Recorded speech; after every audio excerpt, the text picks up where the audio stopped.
Today we're taking a look at another homage watch from Timex. The last time we featured an homage from Timex on the channel was the Seamaster or Railmaster homage that they made just recently. This watch actually came out a few months ago. It is a Black Bay 58 homage that's sort of pumped up. But let's flip the camera and take a look at some of the details on this kind of strange homage to Tudor and Rolex.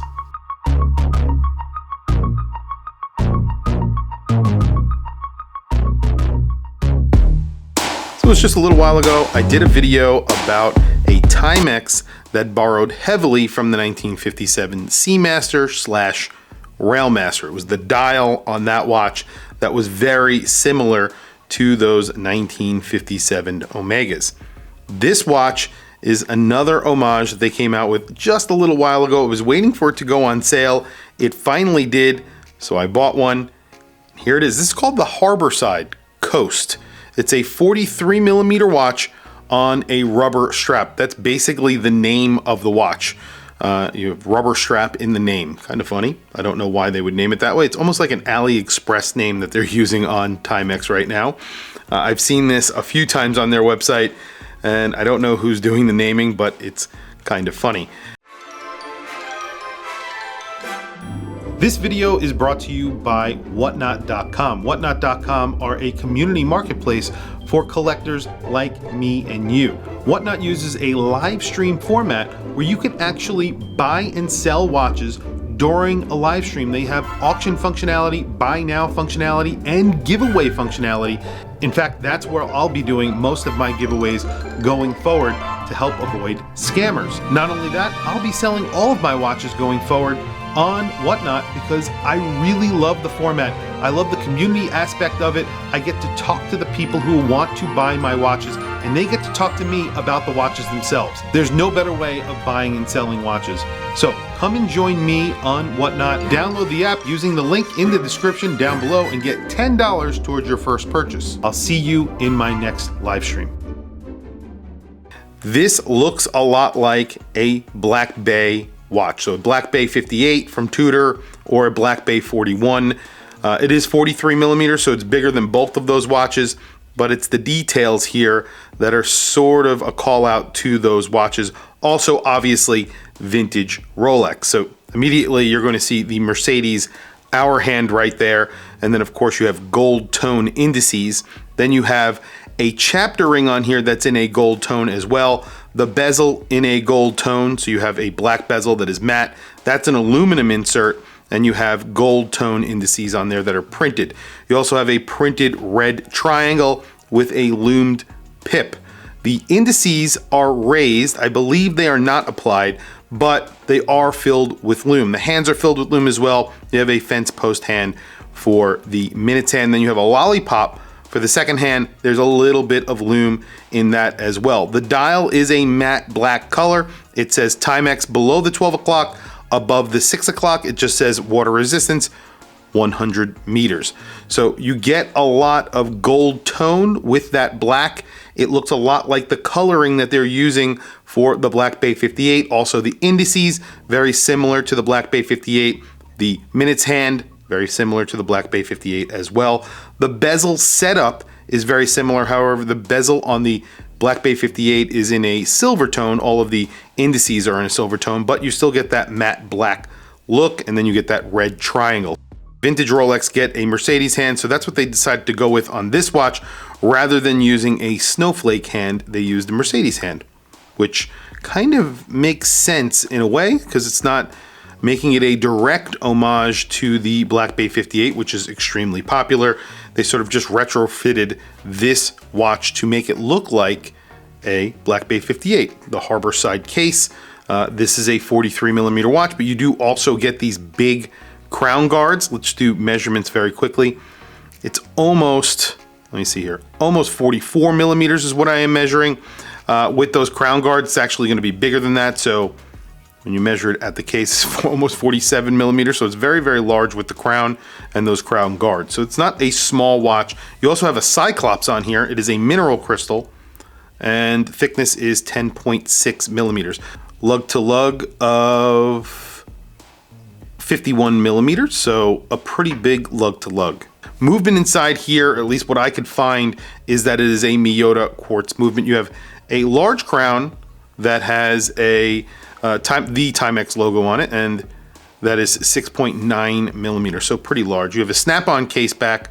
The case and the bezel are made out of brass that are chrome plated. So again, the regular price on here is $99. I got it for around $79. You can get these right now for around 20% off that $99, so just about $80 is what you will pay for this watch. So it having a chrome plated brass case isn't that big of a deal, but I think at this price, they probably could put a stainless steel case on this. I believe that the case back is stainless steel. Water resistance of 100 meters, not that bad considering, so it's a little bit more expensive than that Seamaster Homage or Railmaster Homage that I featured on my channel, but that was, I think, only 30 meters of water resistance. So this also has a rotating bezel, but I have to tell you, the rotating bezel, not that great. Let's listen to the bezel action. It is unidirectional. It kind of sounds like my kids in the back of the car rustling through a bag of potato chips. So it is very crunchy, and it moves. Not only does it move, listen to this.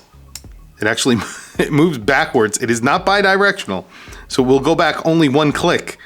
So just in case you get it wrong, there you go. The other part of it is it does not line up. So the 12 o'clock index, the chapter ring, and of course that little triangle on the bezel, none of those line up. So a little bit of a Seiko action going on this watch as well. Also, a lot of people in the comments love to point out whether or not the second hand hits the markers for quartz watches. This one does not. It sort of hits a little bit over the markers, so it's not directly on the markers. So something to mention as well. The finishing on the case is a little bit sloppy. You have polishing on the sides. There is a transition between the polishing and the brushing, but it is really not sharp. I will do it close up so you can see what I'm saying. But you do get a combination of brushing and polishing. It just sort of fades into brushing.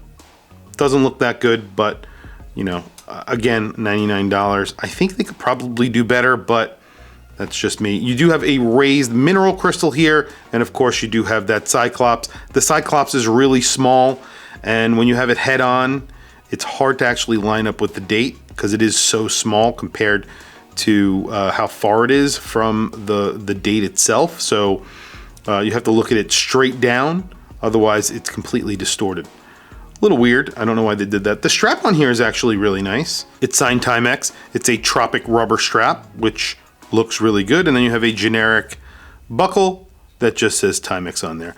This kind of, I don't know, it kind of puts things in perspective because recently Timex came out with a watch with worn and wound. You got a really beautiful case, a really beautiful strap. You got a hand wound seagull movement in that watch, and a textured dial and a whole bunch of other stuff, and it was $199. So for double the price, they can do something extraordinary, and then here's what you get for $99. And that has a stainless steel case. This has a chrome plated case. It's kind of crazy when you think about it, but a lot of similarities to the Black Bay 58. I would call this the Black Bay 88 maybe. It's like a plus size version of the Black Bay, but this does have lume, so I'm gonna throw it on my wrist, then we'll do a quick lume shot. Today I have on my Seiko. This is my Seiko SBDC 061, a watch that I am considering to maybe sell. And I thought I would never sell this watch. It's one of the first affordable watches that I fell in love with, and I never sold it. It does have a bezel misalignment, very similar to what you get on this watch. So you know, something to note. But here it is on my 7.5 inch wrist. And you can see it does wear large.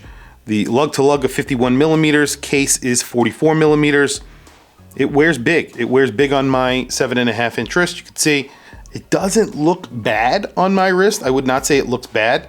Actually, it looks pretty good, but it definitely feels and looks a little bit large. With those crown guards, which I didn't think was necessary, it actually would look a lot better without those crown guards. Would look really almost identical to the Black Bay 58. Of course, if you put a snowflake hand on here, it would look near identical, except of course the size. Interesting, right? Crazy. So very quickly, let's do a lume shot. Well, the lume on the indices basically will not hold a charge. One indice is brighter than the rest. You can see the 9 o'clock is slightly brighter than everything else. The hands are actually okay. And then you have that pip in the bezel. There's a little bit of lume in the second hand, which is equal to what you get in the other 2 hour and minute hands. But other than that, everything is fading very quickly, except for that indice, again at 9 o'clock, which is slightly better than the rest. But that's fading as well. I mean, not great. But again, it's a $99 watch. So what can you really expect? And like I said, I think I paid $79 or $69. They had 30% off. I think right now you can get the red bezel version of this, which is a definite call out to the Black Bay 41 with the red bezel. That one I think is right now at 20% off on their website. So if you're interested in something like this, definitely check out their website. It's called the Harborside Coast 43 Rubber Strap Watch. That's exactly the name that they have it on the Timex website. So I have no idea. Like I said, I don't know where their naming convention is coming from, but that's what they're calling it. Tell me what you guys think down in the comments below. Again, Timex making an homage. This one came out a little while ago, just a few months ago actually, and I never had a chance to get my hands on it, so I wanted to show it to you guys. I think it's pretty interesting. Tell me what you guys think in the comments below. I want to hear from you guys. Please also don't forget to like, subscribe, hit that bell icon. It is super helpful for the channel and I very much appreciate it. Please follow me on Instagram. My Instagram is WatchChrisBlog, all one word. I also have some links in the description. One of those links is to Joma Shop. That is an affiliate link. If you click that link and buy some of the watches that I have selected there, it helps support the channel. It doesn't cost you anything extra.